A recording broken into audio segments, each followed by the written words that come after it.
She stood alone at the edge of the ballroom, and no one looked at her.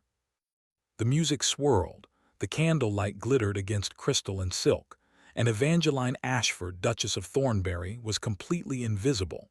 She had been a duchess for 11 months, yet tonight, in this glittering London townhouse, she felt like a ghost dressed in pale blue satin. Her gloved hands rested at her sides, one thumb pressing hard into her palm just to remind herself she was still real.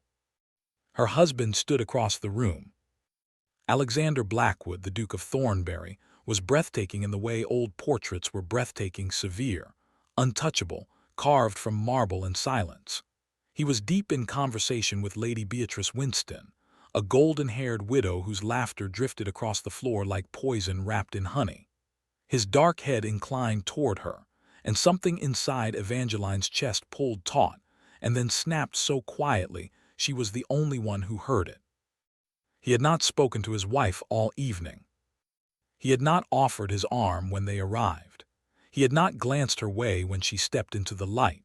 He had looked through her the way one looks through a rain-streaked window, registering only that something stood there, something unimportant. Evangeline pressed her thumb harder. The pain was small but clean, and it kept the tears locked beneath her lashes where they belonged. A woman nearby whispered, not bothering to lower her voice enough. "She's only the daughter of a minor baron, you know, a desperate match. His mother arranged it to quiet the scandal." Her companion hummed. "He never even looks at her. I almost pity her." Almost. The word sliced deeper than outright cruelty ever could. Evangeline smiled because smiling was armor and she had learned to wear it well. She lifted her chin, though no one watched. She had been raised to be gracious, to be still, to want nothing too loudly. So she stood and she waited, and she told herself that her heart was not slowly crumbling into dust. The music stopped. Lady Beatrice touched Alexander's arm with possessive familiarity, and he did not pull away. He never pulled away from anyone except his wife. Evangeline watched the woman lean closer, and something cold slithered through her veins, not jealousy yet, but something rawer. Invisibility. The aching knowledge that she could leave this room and not a single soul would mark her absence. She turned before the next waltz began and walked toward the terrace doors.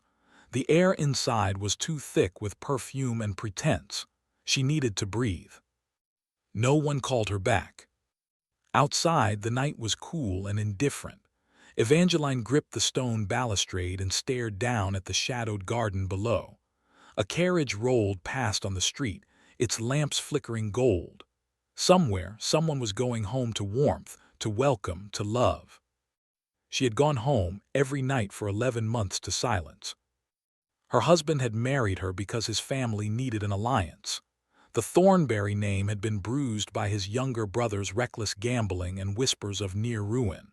To quiet society's cruel tongues, the Dowager Duchess had chosen Evangeline, a girl of decent breeding, no fortune, no powerful connections, but an unblemished name. Useful, forgettable, acceptable. Evangeline had said yes to save her mother. Her father was dead, the estate crumbled, her mother's health fragile and dependent on costly treatments.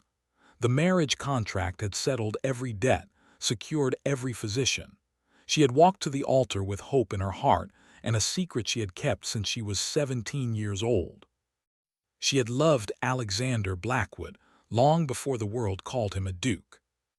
8 years earlier, before tragedy stripped her home bare, she had been riding alone through the woods bordering her family's land. There, beneath the dripping canopy of an ancient oak, she had found a young man thrown from his horse, his leg broken, his brow split, his blood dark against wet leaves. He was barely conscious, shivering with shock, and there had been no one else for miles. She had stayed with him all through that cold, endless night. She had torn her petticoat for bandages, wrapped him in her cloak, held his head on her lap and whispered every prayer she knew. He had slipped in and out of delirium, his hands reaching for hers, his fever-bright eyes opening once to fix on her face. And in that fragile moment, his cracked lips had formed a single word. Angel. She had never forgotten. The next morning help had come. Servants, a frantic physician, men who lifted him away without asking her name. She had slipped back through the trees, mud-soaked and exhausted, holding the memory of his voice like a stolen jewel. She had never expected to see him again. Then, years later, the Dowager Duchess came to her with a proposal, and the portrait she showed Evangeline stole the breath from her lungs. It was him, the stranger, the man she had saved. She had agreed to the marriage not just for her mother, but for the wild, impossible hope that fate had given her a second chance. That perhaps, somehow, he might feel drawn to her, that the connection she had carried all these years might kindle something in him too. But he never remembered. He never looked at her with anything but polite, distant detachment. He came to her only in duty, never in tenderness. He sat across from her at breakfast behind his newspaper. He did not ask about her day, her dreams, her fears. She was a fixture in his grand house, like a vase he had been told to keep. And slowly, quietly, hope had begun to die. The terrace door opened behind her, and Evangeline stiffened, hastily smoothing her features. She turned, expecting a servant, a stranger, anyone but him. Alexander stood in the doorway, tall and dark and unreadable. For one trembling second her heart leaped, a foolish, stubborn thing. Perhaps he had noticed her absence. Perhaps he had come to find her. He looked at her the way one looks at an unexpected piece of furniture. "You will catch a chill," he said, his voice cool. "People will talk." Not concern, propriety. He worried about appearances, not her. She swallowed. "Then let them talk, they already do." Something flickered in his gray eyes, surprise, maybe, that she had answered back. But it was gone in an instant. He gave a short, dismissive nod and turned away. "Come inside when you are finished." He left her standing there. Evangeline stared at the empty doorway, and the first real crack splintered through her heart. She had thought she was past the point of breaking, but she was wrong. The pain was fresh, cruel, a blade she had not seen coming. She did not go back inside. She walked alone to the carriage, and she did not cry. She had been waiting for love that was never going to come, and for the first time she admitted the truth to herself. She was so very tired of waiting. That night changed something fundamental inside Evangeline, though she could not yet name it. It was not bitterness. It was not anger. It was the slow, quiet death of expectation. The next morning, she rose early, as she always did, but she did not linger at the breakfast table hopping for conversation. She took her tea alone in the library, then summoned the housekeeper and asked to review the estate's tenant ledgers. The housekeeper, a kindly woman named Mrs. Croft, blinked in surprise. "Your Grace, the steward usually manages those." "I am aware," Evangeline said, and her voice was steady. "But I have time and I wish to understand the families we serve. Please bring them." For hours she pored over names and harvest reports, noting which farms struggled, which cottages needed repairs, which widows received little help. She began to make lists. She began to plan. If she could not be loved in this house, she could at least be useful. Alexander noticed nothing. He was occupied with business in the city, with his clubs, with his silent and impenetrable world. Days passed, and his wife moved through the corridors of Thornbury Hall with a new kind of quiet purpose, and he did not see it. But other people did. By the end of the first week, Evangeline had visited 3 tenant families herself, carrying baskets of food and medicine. She had sat beside an elderly farmer's sick wife, holding her hand and listening to stories of harvests long past. She had promised new roofing for the miller's cottage before the autumn rains. She used her personal allowance, small but her own, and when that ran low, she wrote letters to charitable societies she knew from her youth. Word spread among the tenants of Thornbury. The new duchess, they whispered, was gentle. She listened. She did not look down on them. And slowly, Evangeline began to feel something she had not felt in nearly a year, the faint, fragile stirring of self-respect. Not happiness, not yet, but a foundation beneath her feet that was hers alone. She stopped waiting for Alexander to glance at her across the dinner table. She stopped wearing the gown she thought he might like. She began to wear what made her feel whole, simpler things, soft grays and quiet blues, colors that matched her soul. The staff noticed the change. The house seemed to breathe differently, but the Duke remained blind. Until the afternoon, her world tilted again, and this time it was not because of his indifference. It was because of his brother. Lord Julian Blackwood arrived at Thornbury Hall unannounced on a golden September afternoon, and he brought the sunlight with him. Where Alexander was winter, Julian was high summer, golden-haired, laughing, irreverent, with a smile that could charm birds from the trees. Society had called him a scapegrace, a gambler, the source of the family's near ruin, but he had spent the last year abroad, supposedly reforming, and now he strode into the hall as if he owned it. Evangeline was in the garden when she first saw him. She had been kneeling in the soil, sleeves pushed up, planting roses along the south wall with the gardener's young daughter. The child's laughter had drawn Julian's attention. He rounded the hedge and stopped, staring at the Duchess with dirt on her cheek and a smudge across her forehead. He grinned, and it was like a door opening. Good heavens, is this what my brother's wife does with her afternoons? I was told duchesses only embroidered and fainted. Evangeline straightened, heart skipping, but not from attraction, from sheer surprise. She had heard so much about Julian but had never met him. "Lord Julian," she managed, wiping her hands on her apron. "We did not expect you." "No one ever does." He stepped forward, his gaze curious and warm. "But I must say, this is a delightful welcome. You look far too alive to be married to Alexander." The comment was bold, almost improper, but there was no mockery in his eyes, only a strange, searching kindness. Evangeline did not know how to respond, so she simply smiled and offered him tea. That was the beginning of something neither of them expected. Julian stayed. He said he was home to prove to his brother that he could be responsible, but in truth, he seemed more interested in the Duchess than in account books. He walked with her through the gardens, made her laugh with stories of his travels, and listened, truly listened, when she spoke about the tenants she was helping. For the first time in months, Evangeline felt seen. It was not romantic, at least not on her side. She was still tangled in the wreckage of her feelings for Alexander, but Julian's friendship was a balm.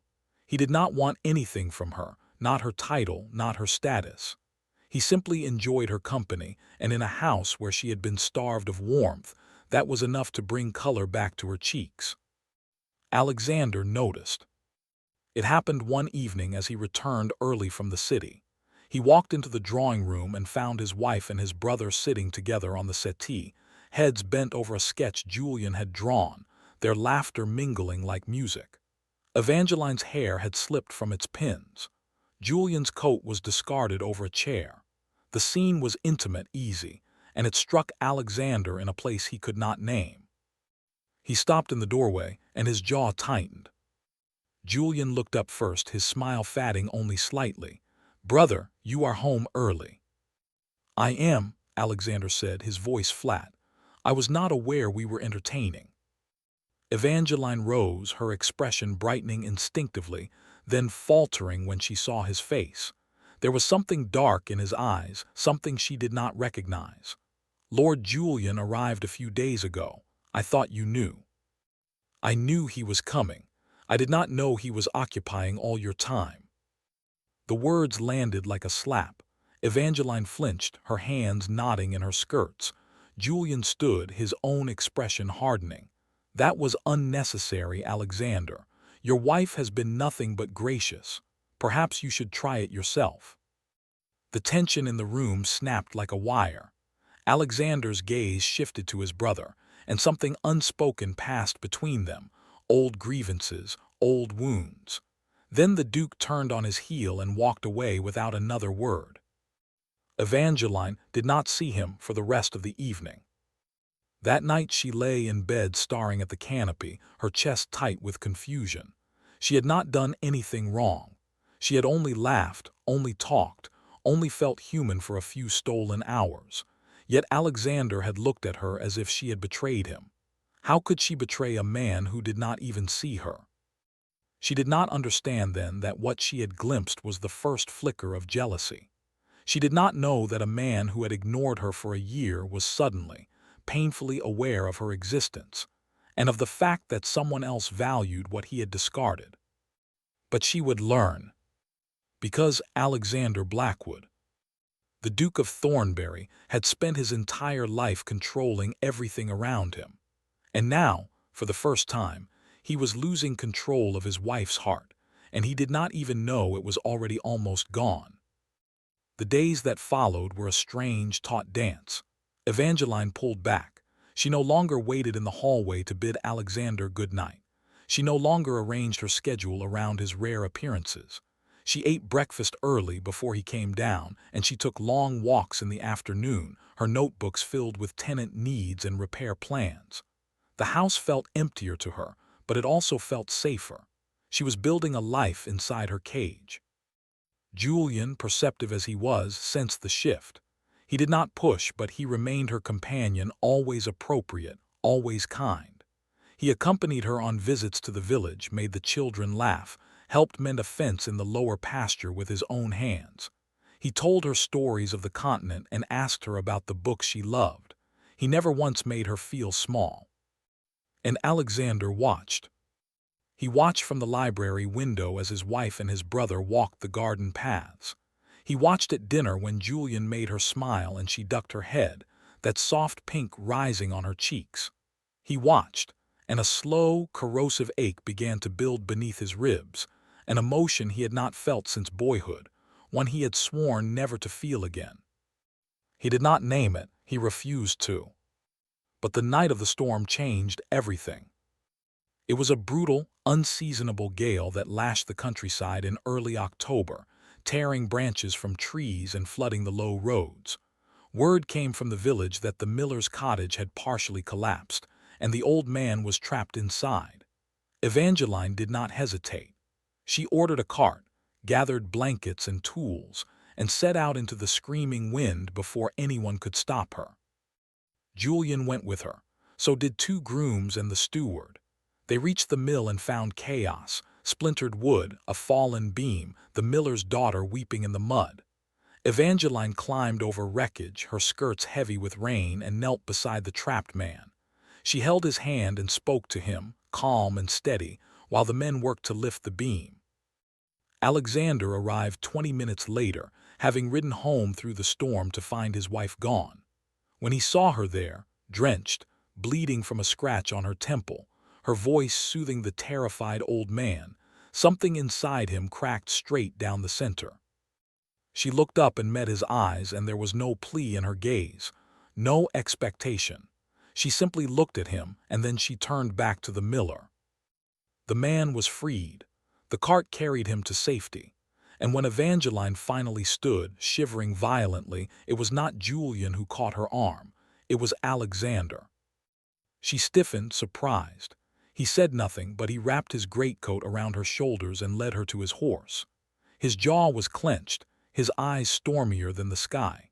He lifted her into the saddle as if she weighed nothing, and then he rode behind her, one arm locked around her waist, his silence louder than any words. That night he did not retreat to his study. He stood in the hallway outside her bedchamber, his hands braced on the doorframe, and he listened to the muffled sounds of the maid helping her into dry clothes. He listened, and he fought the urge to go inside, to demand that she never frighten him like that again. But he had no right, he knew that. He had given her no reason to care for his fear, and she would only look at him with that quiet, guarded patience she had learned to wear. So he walked away. And the next morning, he found the locket. It was an accident. He had gone into the library to retrieve a map, and there, on her writing desk, a small velvet pouch had tipped over, spilling its contents. A silver locket, old and worn, had rolled across the wood. He picked it up without thinking, meaning to set it right, but the clasp was loose, and it fell open in his hand. Inside was a tiny, faded sketch no larger than his thumb, a young man's face, his face.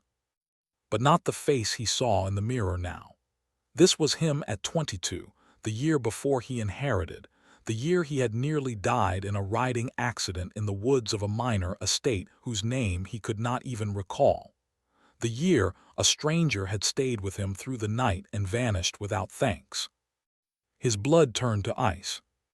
He stared at the locket and the world around him seemed to tilt sideways. A scrap of dried flower was pressed beside the sketch, a bluebell crushed and yellowed with age. He remembered with a sudden, dizzying clarity fragments of that terrible night. The pain, the cold, a soft voice, gentle hands, someone who called his name in the darkness and told him he would not die. Angel. He had called her Angel. He had never found her. He had searched months afterward, but the estate owners had no daughters of the right age, the servants remembered nothing, and he had eventually let the memory fade into myth. But the locket was proof, and it belonged to his wife. His wife, who had married him knowing exactly who he was. His wife, who had loved him for years and never once demanded his love in return. Alexander closed the locket with trembling fingers. He set it down on the desk, and then he sat in her chair in the quiet of the library, and he pressed his palms to his eyes. What had he done? He had ignored her. He had treated her like a stranger. He had left her alone in crowded ballrooms, left her to fend off society's cruelty without his protection. He had withheld every scrap of tenderness, and all the while, she had been the girl who saved his life. She had come into this marriage carrying a love he had never earned, and he had repaid her with nothing but cold duty. He did not know how long he sat there, but when he finally rose, his legs felt unsteady. He went looking for her, and he found her in the conservatory, her hands buried in soil, planting seedlings with the gardener's daughter. She looked up when he entered, and her smile, that careful, guarded smile, faltered when she saw his expression. "Your Grace, is something wrong?" "Your Grace." She always called him that now, never his name. He had not noticed when she stopped. "I found your locket," he said, and his voice came out rough, scraped raw. The color drained from her face. She set down the trowel and sent the child away with a gentle touch. Then she stood, wiping her hands on her apron, and faced him. "I see. You saved me that night in the woods. It was not a question. You knew who I was when we married." Evangeline did not deny it. Her eyes, those soft, steady eyes, held his without flinching. "Yes. Why did you never tell me?" She took a breath, and he saw the faint tremor in it. "What would I have said? That I had loved a stranger for 8 years? That I agreed to marry you hoping you might someday look at me the way I looked at you?" Her voice cracked, but she steadied it. "You did not choose me. You were given me. I did not want your gratitude. I wanted—" She stopped, pressing her lips together. "What did you want?" he whispered. "I wanted you to see me," she said, and a single tear slipped down her cheek. "Just once, just as myself." He had no defense, no justification. He had failed her in the most profound way possible, and the knowledge was a blade twisting in his chest. He took a step toward her, but she raised one hand and he stopped. "Please," she said softly. "Don't. I am not angry. I have moved past anger. I have accepted what we are." What we are. The words hung between them like a death sentence. He opened his mouth, but no sound came. She gathered her tools and walked past him, leaving him alone with the scent of damp earth and the echo of a love he had been too blind to recognize. That evening, Evangeline did not come down to dinner. She pleaded a headache and stayed in her room, and Alexander ate alone at the long, cold table. The silence was unbearable. He kept seeing the locket, the sketch, the dried bluebell. He kept hearing her voice. "I wanted you to see me." He had been so busy protecting himself from the vulnerability of feeling that he had failed to notice the woman who had been standing right in front of him, offering everything. After dinner, he went to his mother. The Dowager Duchess was in her sitting room, a stern woman with silver hair and a will of iron. She looked up from her needlework with a raised brow when her son entered without knocking. What troubles you, Alexander? He sat down heavily across from her. Did you know about Evangeline? She did not pretend to misunderstand. She set down her embroidery and regarded him with a calm that was entirely infuriating. I knew she was the girl from the woods, yes. His fists clenched, and you never told me. Because I hoped you would discover it for yourself. I hoped you would learn to love her without needing a reason. The dowager's expression softened, the first crack in her composure. I chose her not just for her name, but for her heart. I knew what she had done for you. I thought if anyone could reach you, it would be her. He stared at her, reeling. You arranged this marriage as a test. I arranged it as a gift, his mother corrected, her voice quiet. But you have spent a year throwing it away. He left her rooms in a daze. The truth was a mirror held up to his soul, and the reflection was hideous. He had been given a treasure and treated it like a burden. He had been loved, truly loved, and he had responded with ice. He went to Evangeline's door and knocked. No answer. He knocked again, his heart hammering. Evangeline, please. The door opened a crack, and she looked out at him with eyes that were red-rimmed but dry. What is it? I am sorry, he said, and the words felt clumsy, wholly inadequate. I know that is not enough, but I need you to know I did not know, I did not understand. She studied him for a long moment, and then she opened the door wider. Come in. He stepped inside her chamber, a room he had not entered in months. It smelled like lavender, like her. She sat on the edge of the bed and folded her hands in her lap. He stood before her like a supplicant. I do not deserve your forgiveness, he began, and she shook her head. You do not need to beg, Alexander. I know you did not intend cruelty. You simply never loved me. That is not a sin. It is, he said, his voice breaking. Because you loved me and I was too blind to see it. I have treated you shamefully. I have left you alone, I have made you feel invisible, and all the while you were the one who saved my life. You gave me everything and I gave you nothing. Evangeline looked down at her hands. I do not want your guilt. Guilt is not the same as love. I know. He knelt right there on the carpet and her eyes widened in shock. He reached for her hand and after a heartbeat she let him take it.